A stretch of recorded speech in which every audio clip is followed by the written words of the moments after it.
এটা হচ্ছে মাছবিহারি লালু সদর, অর্থাৎ আমার আঙ্কেল। এটা হচ্ছে আমাদের ট্রলারের বাথরুম। দেখেন কিরকম ইলিশ। আজকে আমি আপনাদেরকে দেখাবো আমার ট্রলারে মাছ পাইছে কিনা এবং কি কি আছে কি কি নাই সেটা। আমি চলে আসলাম সকাল সকাল আমাদের দক্ষিণ পাড়ার ঘাটে। এখানে এসে দেখতেছি সবাই জাল ভরার জন্য জালগুলো আনতেছে এবং নামাচ্ছে। লাক্ষ জালে নাকি এখন মাছ পাওয়া শুরু হয়ে গেছে, এই জন্য সবাই লাক্ষ জাল ভরবে ট্রলারে, অর্থাৎ আমাদের বুটে। আমি আপনাদেরকে নিচে গিয়ে একটু দেখাবো। এখান থেকে নামানোর সময় সাবধানে নামবেন, কারণ এটা হচ্ছে চিল। অনেক বেকাসুরো আছে, আপনি পড়ে গেলে আপনি আক্রমণে পড়ে যাবেন, আপনার পা হাত আর কিছু ভেঙে যেতে পারে। আমি নিচ থেকে এসে আপনাদেরকে দেখাই ভালো করে। দেখেন কি সুন্দর একটা ভিউ দেখা যাচ্ছে এখান থেকে। এটা হচ্ছে আমাদের ট্রলার K8। এটা হচ্ছে আমাদের ট্রলার। দেখেন সব ট্রলার কিন্তু লাইন করে আছে।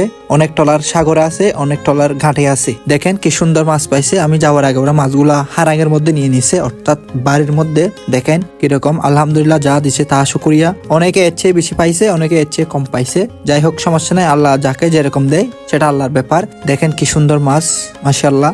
এটা হচ্ছে আমাদের ট্রলার। দেখেন এখন আইস গুলা ভেঙে ভেঙে দিবে, অর্থাৎ বরফ গুলা দিচ্ছে মাছের উপরে, মাছ যেন তাজা থাকে। এটা হচ্ছে আমাদের মাছের কল। মাছগুলা কিন্তু রাখা হয় এই কলের ভিতরে নিচে, ওখানে ফিটিং করে রাখে। আর আমিও মাঝে মধ্যে ক্যামেরার সামনে আসি।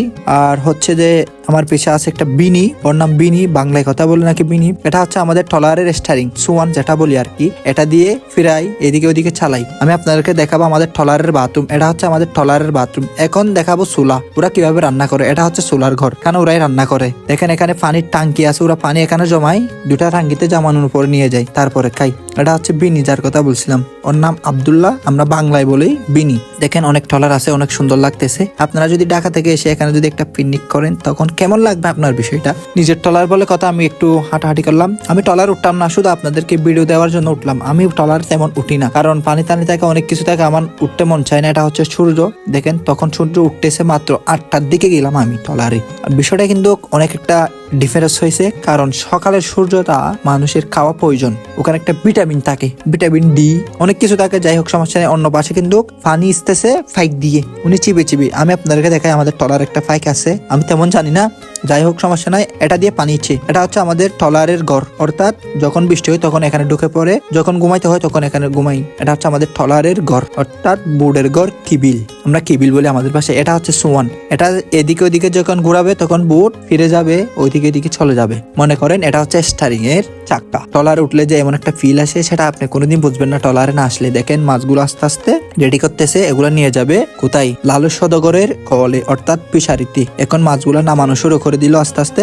আমরা বাড়ি ভরে মাছগুলো নিয়ে যাব কলে, অর্থাৎ পিসারিতে। এখন রেডি হয়ে গেছে, দেখেন সবাই চলে যাচ্ছে মাছগুলো নিয়ে পিসারিতে। আমিও হেঁটে হেঁটে যাচ্ছি ওইদিকে। ওয়াও, আমাদের বিনি যে এরকম একটা দৌড়া দিছে। যাই হোক, দৌড়া দেখেই ভালো লাগছে। ওকে আমার পক্ষ থেকে 10 টাকা দেবো। এটা হচ্ছে লালু সদগরের মাছের ফিশারি। এখানে আমরা মাছগুলো নিয়ে যাব আজকে না, প্রতিদিন নিয়ে যাই। অবশেষে আমি ভিতরে ঢুকে এসে গেছি। দেখেন মাছগুলো এখন নামানো শুরু করলো, আস্তে আস্তে মাছগুলো সব ডালবে। দেখেন কত হয়, কিরকম মাছ। এখানে আইস গুলা চূড়া হয়, অর্থাৎ বরফ গুলা মেশিন করা হয় ছোট ছোট করে। মাছগুলো এখন বাসা শুরু করবে। শুরু করার পরে ওখানে 1 নাম্বার, 2 নাম্বার, 3 নাম্বার, 4 নাম্বার অনেক মাছ থাকে। ভালোগুলো 1 নাম্বার, এর চেয়ে খারাপ গুলা 2 নাম্বার, এরকম করে করে মাছগুলা বেছে নেওয়া হয়। সবাই মাছগুলা দুমদাম করে বাঁচতেছে, কারণ ওরা 3 দিন 4 দিন পরে আসে, বাসে যাবে, তারা ওরা করে একটু এগুলা বিক্রি করে। এটা হচ্ছে আমার বড় ভাই, অর্থাৎ রহিমুল্লাহ, এখন ফাল দিয়ে দিল মাছগুলা। দেখেন আমার আব্বু আর লালু সদর, অর্থাৎ আমার আঙ্কেল কথা বলতেছে, এই মাছটা নিলে ভালো হবে, ওই মাছটা নিলে ভালো হবে, এরকম করে করে। দেখেন ইলিশটা কত সুন্দর ছিল। ওয়াও, আমি খাই না, আরে ভালো লাগে না এত কাটাওয়ালা মাছ।